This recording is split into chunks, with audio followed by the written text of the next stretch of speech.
When this famous honeybee researcher was told by an experienced beekeeper that honeybees in nature prefer higher nest sites with high visibility when they're looking for a new home, he was not convinced and decided to put together a test. In nature, wild swarms are often found hundreds of meters away from their original colony. And you might assume this means they prefer to travel longer distances. But Dr. Thomas Seeley, the researcher we're talking about here, designed an experiment to test this assumption. This idea of questioning assumptions is central to understanding honeybees. And it reminds me what we discussed in my last video when we talked about how far honeybee swarms travel to find a new home. In his experiment, he removed almost all variables except distance. Two identical nest boxes, one 20 meters away from the swarm and another one 400 meters away. And what did the bees choose? In 4 out of 5 trials, they chose the closer one. This revealed a crucial truth.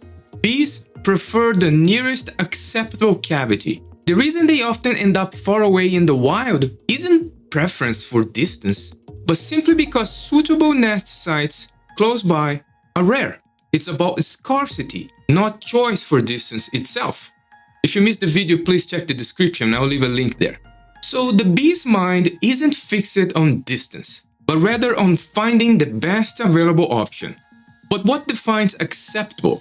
What qualities make a cavity desirable enough for a swarm to call it home? That takes us back to our experienced beekeeper's observation. Higher nest sites with high visibility.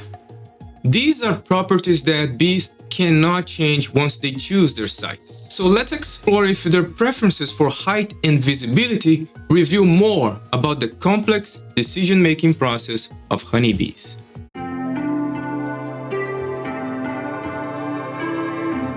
To tackle this height question, Dr. Seeley designed another elegant experiment. He set up these nest box stations that we talked about before, pairs of identical, perfect homes for honeybees.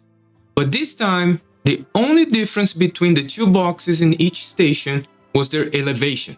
One was placed just 1 meter off the ground, while the other was substantially higher, 5 meters up. That's about 16 feet in the air. Out of 8 swarms that investigated these stations, a clear pattern emerged. 6 of them chose the high-up nest box. That pattern showed a strong, statistically significant preference for height. But why do bees prefer to live so high?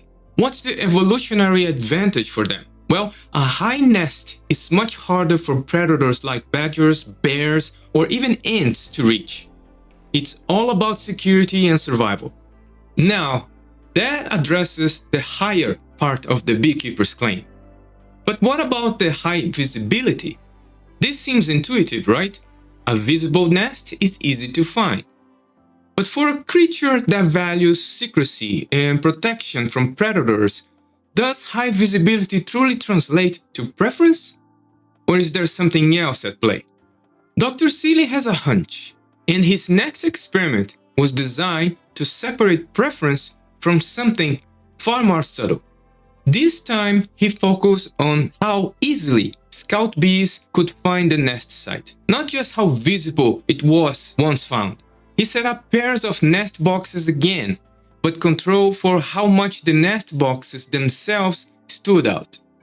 In one setup, both boxes were equally visible from a distance, but one was placed in an open, easily accessible location, while the other was tucked behind some dense vegetation. The bees overwhelmingly chose the more accessible box, the one that scouts could approach and inspect without navigating obstacles. These revealed something crucial. It is not about nests being a landmark that other bees can see from far, far away. Instead, it is about ease of discovery during scouting. Scout bees fly through landscapes searching for cavities. If a potential home is hidden behind a lot of different things and it is difficult to access, fewer scouts will find it, and then it will receive fewer votes during the swarm democratic decision-making process of honeybees. So hive visibility is really about accessibility to scouts, not about being a beacon. A nest that's easy to discover gets evaluated by more scouts, receives more attention, and is more likely to be chosen. It is a fascinating insight into how the collective intelligence of the swarm works. The best sites aren't necessarily the most visible ones, but the most discoverable ones. When we put this all together, the preference for proximity, for height, and discoverability, we see a sophisticated decision-making system.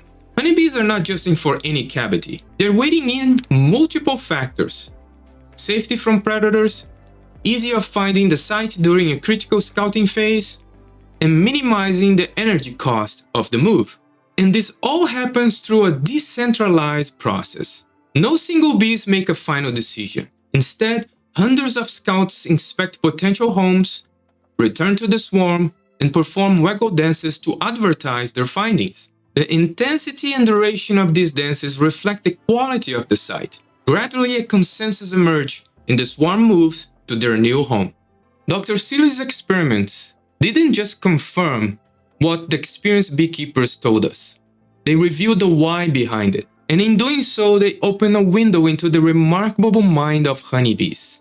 A mind that balances instinct with flexibility, individual exploration with collective wisdom.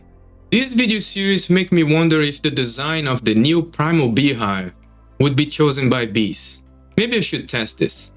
Next time, I'll dive even deeper into the decision-making process and explore what happens when swarms face competing options of nearly equal quality.